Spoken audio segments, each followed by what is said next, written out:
ಮನೆಯ ಮಗಳಿವಳು ನಮ್ಮ ಪುಣ್ಯವತಿ. ಈಗ ರಮನ್ಸ್ತಿದ್ಯಾ?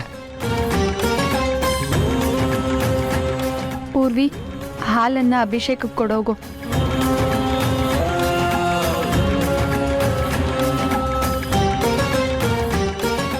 ಪದ್ಮಿನಿ, ಏನು ಗೊತ್ತಾ, ನಾನು ಎಷ್ಟೊಂದು ಮೂವೀಸಲ್ಲಿ ನೋಡಿದ್ದೆ, ಗಂಡನೋ ಲವರೋ ಅವ್ರ ಹುಡುಗಿನ ಈ ಥರ ಎತ್ಕೊಂಬರೋದು. ಅವಾಗ ಸಿಲ್ಲಿ ಅನ್ನಿಸ್ತಿತ್ತು. ಆದರೆ ಇವತ್ತೆಷ್ಟು ಖುಷಿ ಆಯ್ತು ಗೊತ್ತಾ ನನಗೆ. ಈ ಮೊಮೆಂಟ್ನ ನಾನು ಯಾವತ್ತೂ ಮರೆಯೋದಿಲ್ಲ. ಅಲ್ಲ, ನನಗೆ ಯೋಚನೆ ಬರ್ತಾಯಿದ್ರೆ ನಿನ್ನ ಕಾರಲ್ಲಿ ಒಬ್ಬಳೇ ಕೂತಿರ್ತಿದ್ದೆ ಅಲ್ವಾ? Okay, what next? ನಾನೋಗಿ ಪ್ರದಕ್ಷಿಣೆ ಹಾಕೊಂಬರ್ತೀನಿ, ನೀನು ಇಲ್ಲೇ ಕೂತಿರು. ಪೂರ್ವಿ, ಬಾಯ್ಲಿ. ನೀನು ಹೋಗಿ ಪ್ರದಕ್ಷಿಣೆ ಹಾಕೊಂಡು ಬಾ. ಅಕ್ಕ, ನಾನು ನೀನೇ ಈ ಸಲ ಪರೀಕ್ಷೆಯಲ್ಲಿ ನಂಗೆ ಒಳ್ಳೆ ಮಾರ್ಕ್ಸ್ ಬರಲಿ ಅಂತ ಕೇಳಿಕೊಂಡು, ಅಪ್ಪಯ್ಯ ಮಾಡಿರೋ ಸಾಲ ಎಲ್ಲ ಬೇಗ ತೀರಿಸಿ ಅಂತ ಬೇಡ್ಕೊಂಡು, ಅಪ್ಪಯ್ಯ ಅವ್ವ ಎಲ್ಲ ಖುಷಿಯಾಗಿರಲಿ ಅಂತ ಹೋಗಿ ಪ್ರದಕ್ಷಿಣೆ ಹಾಕೊಂಡು ಬಾ. ಯಾವ್ರೆ, ನನ್ನ ಕ್ಷಮಿಸ್ಬಿಡು. ದೇವಸ್ಥಾನಕ್ಕೆ ಬಂದು ಕಾಲು ನೋವಾದಂಗೆ ನಾಟಕ ಮಾಡ್ತಾ ಇದ್ದೀನಿ. ಆದರೆ ನನ್ನ ಉದ್ದೇಶ ಪೂರ್ವಿ ಮತ್ತು ನಂದನವರು ಒಟ್ಟಾಗಿ ನೀನು ದರ್ಶನ ಮಾಡಬೇಕು ಅನ್ನೋದಾಗಿತ್ತು. ನೀನೇ ಹೇಳು ದೇವ್ರೆ, ಯಾರ ಕತ್ತಿಗೆ ತಾಳಿ ಬೀಳ್ತಾಯ್ತೋ ಅವರೇ ಅಲ್ವಾ ನಿಜವಾದ ಹೆಂಡತಿ. ಆ ಸಂಬಂಧನ ಕಡೆಗಣಿಸೋದು ಸರಿನಾ? ನಮ್ಮ ಶಾಸ್ತ್ರ ಸಂಪ್ರದಾಯ ಮಹತ್ವ ಏನು ಅಂತ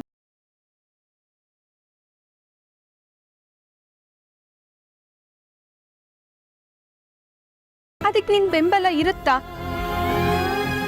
ತಾಳಿನೇ ಕಟ್ಟಿಸ್ಕೊಳ್ದೆ ನಾನೊಬ್ಬ ಹುಡುಗನ ನನ್ನ ಗಂಡ ಅಂತ ಅನ್ಕೊಳ್ಳೋದು ತಪ್ಪಲ್ವಾ ದೇವ್ರೆ? ಅದು ಬೇರೆ ಯಾರೂ ಅಲ್ಲ, ನನ್ನ ತಂಗಿ ಗಂಡ ನಂದನ್ನವರು.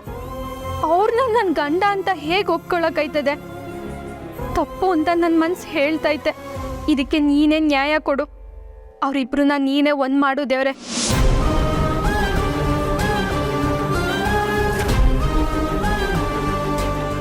ನಿನಗಾಗಿರೋ ನಷ್ಟದ ಬಗ್ಗೆ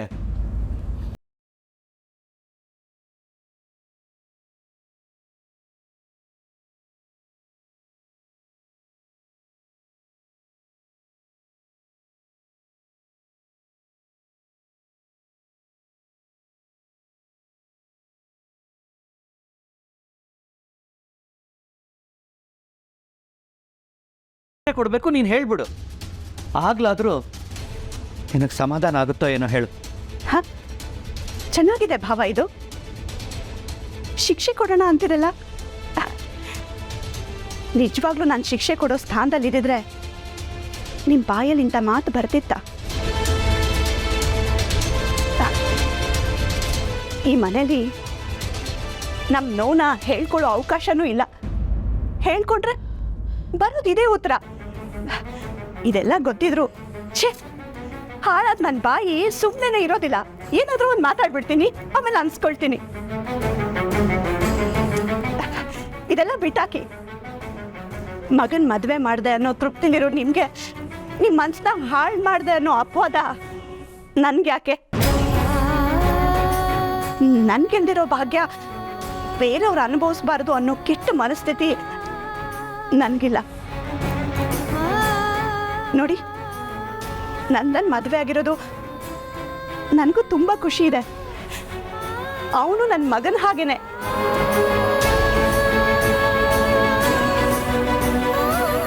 ಆದರೆ ಮಗನ ಹಾಗೆ ಅನ್ನೋದರಲ್ಲಿ ಹೆತ್ತ ತೃಪ್ತಿ ಸಿಗೋದಿಲ್ಲ. ಖುಷಿಲಿರೋ ಹಾಗೆ ನಾಟಕ ಮಾಡ್ಬೋದು, ಆದರೆ ಸಾರ್ಥಕತೆ ಸಿಕ್ಕ ಹಾಗೆ ನಟನೆ ಮಾಡೋದಿಕ್ಕಾಗೋದಿಲ್ಲ.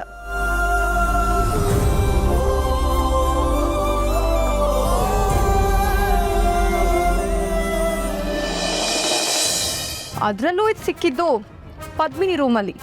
ಅಂದರೆ ಇದ್ರ ಅರ್ಥ ಏನತ್ತೆ? ಅಯ್ಯೋ ರಾಮ, ಹಾಗಾದ್ರೆ ಇದ್ರಲ್ಲಿ ಏನೋ ವಿಷಯ ಇದೆ. ನನಗೇನು ಅರ್ಥ ಆಗ್ತಿಲ್ಲ ಚಂಚು. ಎಲ್ಲ ಅರ್ಥ ಆಗುತ್ತೆ. ಮೊದಲು ಆ ದೇವಸ್ಥಾನಕ್ಕೆ ಹೋಗಿರೋ ಹೊಸ ಜೋಡಿ ಬರಲಿ, ಆಗ ಪದ್ಮಿನಿ ಮುಂದೆನೇ ಈ ಪ್ರಶ್ನೆ ಇಡ್ತೀನಿ, ಆಗ ಎಲ್ಲ ಗೊತ್ತಾಗತ್ತೆ. ಇದೇನು ಪದ್ಮಿನಿ, ಕೂತಿದ್ದವಳು ಎದ್ದು ಬಂದಿದ್ಯಾ? ಕಾಲು ನೋವು ಹೆಚ್ಚಾಗಲ್ವಾ? ಈಗ ಪರವಾಗಿಲ್ಲ, ಅಷ್ಟೊಂದೇನು ನೋವಿಲ್ಲ. ಈ ದೇವರು ಬೇಡ್ಕೊಂಡಿದ್ನೆಲ್ಲ ಈಡೇರಿಸ್ತಾನೆ ಅನ್ಸುತ್ತೆ. ನಾನು ಈಗ ತಾನೇ ಬೇಡ್ಕೊಂಡೆ ನನ್ನ ಹೆಂಡತಿ ಕಾಲು ನೋವನ್ನು ವಾಸಿ ಮಾಡಪ್ಪ ಅಂತ.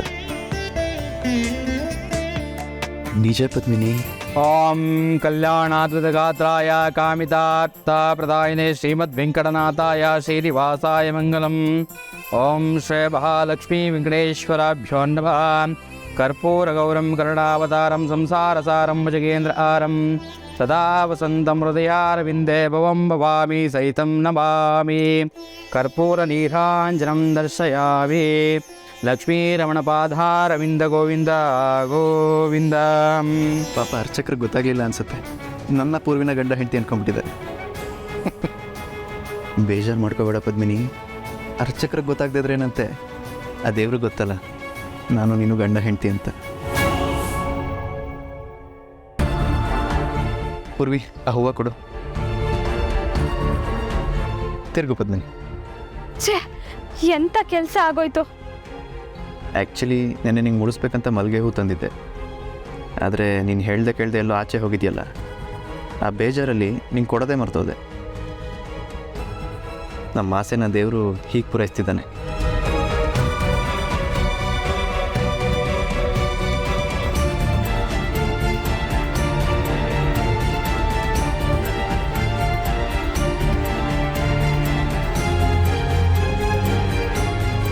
ಹಾಂ, ಬಂದು ಕೆಲಸ ಮುಗೀತು, ಹೊರಡೋಣವಾ?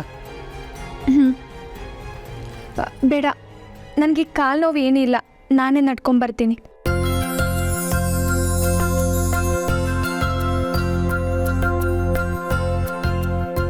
ಪೂರ್ವಿ, ಏನು ಪೂರ್ವಿ ನಿಮ್ಮಕ್ಕ? ಬೇರೆಯವರಾಗಿದ್ದರೆ ಗಂಡ ಎತ್ಕೊಳ್ಳಿ ಅಂತ ಸುಳ್ಳು ಹೇಳಿರೋರು, ಕಾಲು ಏಟಾಗಿದೆ ಅಂತ. ನಿಮ್ಮಕ್ಕಂಗೆ ಇದೆಲ್ಲ ಬಿಡಿಸಿ ಹೇಳೋಕ್ಕಾಗತ್ತಾ? ಇರಲಿ, ಅದನ್ನು ಹೇಳೋಣ.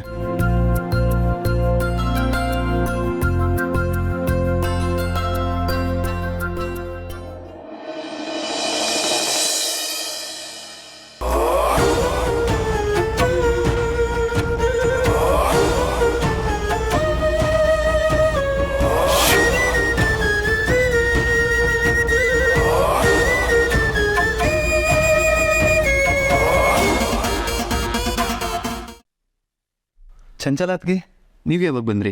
ಸ್ವಲ್ಪ ಹೊತ್ತಾಯಿತು. Happy married life Nandan. Thank you so much ಅತ್ಗೆ. ನಿಮ್ಮನ್ನು ಎಲ್ಲರೂ ಮಿಸ್ ಮಾಡ್ಕೋತಾ ಇದ್ವಿ. ಆಂಟಿ ಹೇಗಿದ್ದಾರೆ? ಬೆಟರ್. ನಂದನ್, ಹಾಂ ಬಂದ್ಯಾ? ಬಾಬಾ ನಿಂಗೇನೋ ಹೇಳಬೇಕು. ಎಲ್ಲಿಗೆ? ಬಾರೋ, ಏನೋ ಒಂದಷ್ಟು ಟಿಪ್ಸ್ ಕೊಡ್ಬೇಕು ನಿಂಗೆ.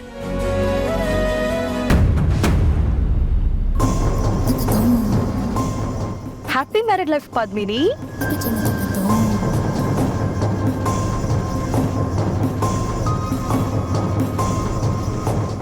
ಏನು ಈ ಥರ ವಿಶ್ ಮಾಡ್ತೀನಿ ಅಂತ ಅನ್ಕೊಂಡಿದ್ಯಾ? ನಿನ್ನಂಥ ಲೋಯರ್ ಮಿಡಲ್ ಕ್ಲಾಸ್ ಹುಡುಗಿ ಈ ಮನೆ ಸೊಸೆಯಾಗಿ ಬರೋದು ನನ್ಗೆ ಇಷ್ಟನೇ ಇರಲಿಲ್ಲ ಕಣೆ.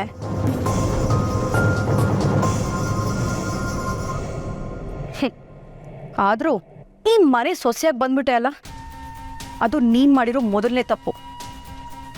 ಇನ್ನು ಎರಡನೇದು, ನನ್ನ ಓರ್ಗತಿಯಾಗಿ ನನ್ನ ಸಮಕ್ಕೆ ಈ ಮನೇಲಿ ಬದುಕ್ಬೋದು ಅನ್ನೋ ಭ್ರಮೇಲಿದೆಯಲ್ಲ, ಅದು ಎರಡನೇ ತಪ್ಪು.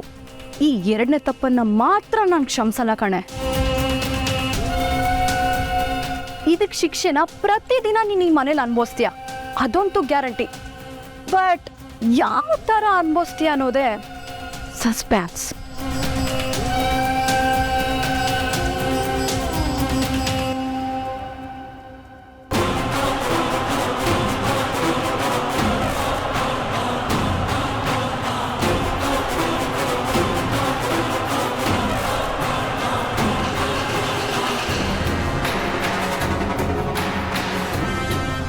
ಪದ್ಮಿನಿ, ಈ ತಾಳಿ ನಿನಗೆ ತುಂಬಾ ಚೆನ್ನಾಗಿ ಕಾಣಿಸ್ತಾ ಇದೆ.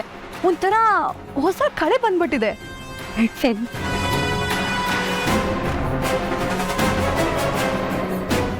ಪದ್ಮಿನಿ, ಹೋಗಿ ಬಂದ್ರ? ಹಾ ಸರಿ, ನಾನು ಆಮೇಲೆ ಸಿಗ್ತೀನಿ ಪದ್ಮಿನಿ. ನಿಂಗೆ ಈ ಮನೇಲಿ ಏನಾದರೂ ಹೇಳ್ಕೋಬೇಕು ಅಂದ್ರೆ ನನ್ನ ಹತ್ರ ಹೇಳ್ಕೊ. ನಾನು ನಿನಗೆ ಬರೀ ಅಕ್ಕ ಅಲ್ಲ, ನಿನ್ನ ಫ್ರೆಂಡ್ ಕೂಡ. ಓಕೆ?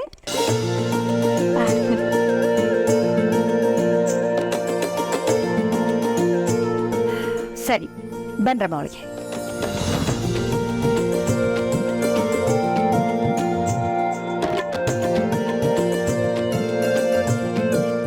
ದರ್ಶನ ಎಲ್ಲ ಚೆನ್ನಾಗಾಯ್ತಾ ಪದ್ಮಿನಿ? ಹ್ಞೂ ಅತ್ತೆ, ದರ್ಶನ ಎಲ್ಲ ಚೆನ್ನಾಗೇ ಆಯಿತು. ಅಭಿಷೇಕನೂ ನಾನು ಅಂದ್ಕೊಂಡಂಗೆ ಆಯಿತು.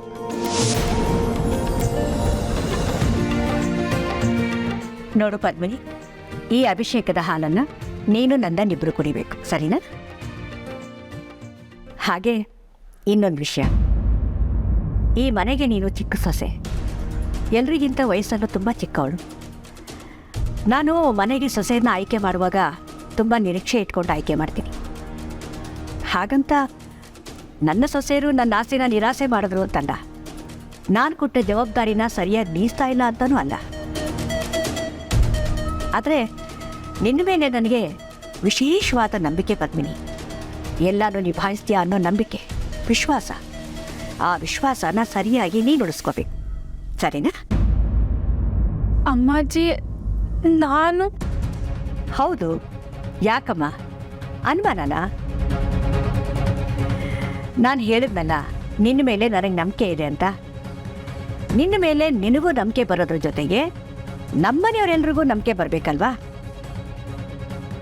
ಅದಕ್ಕೆ ನಾನಿವತ್ತು ನಿನಗೆ ಒಂದು ಚಿಕ್ಕ ಪರೀಕ್ಷೆ ಮಾಡ್ತೀನಿ. ಅದರಲ್ಲಿ ನೀನು ಗೆದ್ದು ತೋರಿಸ್ಬೇಕು, ಸರಿನಾ? ಪರೀಕ್ಷೆನಾ? ಹೌದು. ನೀನಿವತ್ತು ಒಂದು ಸ್ವೀಟ್ ಮಾಡಬೇಕು. ಅದು ಹೊಸ ಥರ ಇರಬೇಕು. ಇಲ್ಲಿವರೆಗೂ ನಾನಾಗಲಿ ನಮ್ಮ ಮನೆಯವರಾಗಲಿ ಆ ಥರದ ಸ್ವೀಟನ್ನು ತಿಂದಿರಬಾರ್ದು. ಅಮ್ಮಾಜಿ ಸ್ವೀಟ್ಸ್ನ ಮಾಲೀಕರಾದ ಈ ಅಮ್ಮಾಜಿನೇ ಆಶ್ಚರ್ಯ ಪಡೋ ರೀತಿಲಿ ಅದಿರಬೇಕು. ನೀನು ಹೇಗೆ ತಯಾರಿ ಮಾಡ್ತೀಯೋ ಅದು ನಿನಗೆ ಬಿಟ್ಟಿದ್ದು. ಅಲ್ಲ ಅಮ್ಮಾಜಿ, ಪಾಪ ಪದ್ಮಿನಿ ಈಗಷ್ಟೇ ಬಂದಿದ್ದಾಳೆ. ಅವಳು ಮಾಲ್ತಿ, ನನಗೆ ಪದ್ಮಿನಿ ಸಾಮರ್ಥ್ಯದ ಬಗ್ಗೆ ಗೊತ್ತಿದೆ. ಅವಳು ಮಾಡ್ತಾಳೆ. ಅವಳು ಮಾಡೋ ಸ್ವೀಟು ರುಚಿಯಾಗಿ ಇರುತ್ತೆ. ನನಗೆ ನಂಬಿಕೆ ಇದೆ. ನೀನೇನು ಯೋಚನೆ ಮಾಡಬೇಡ.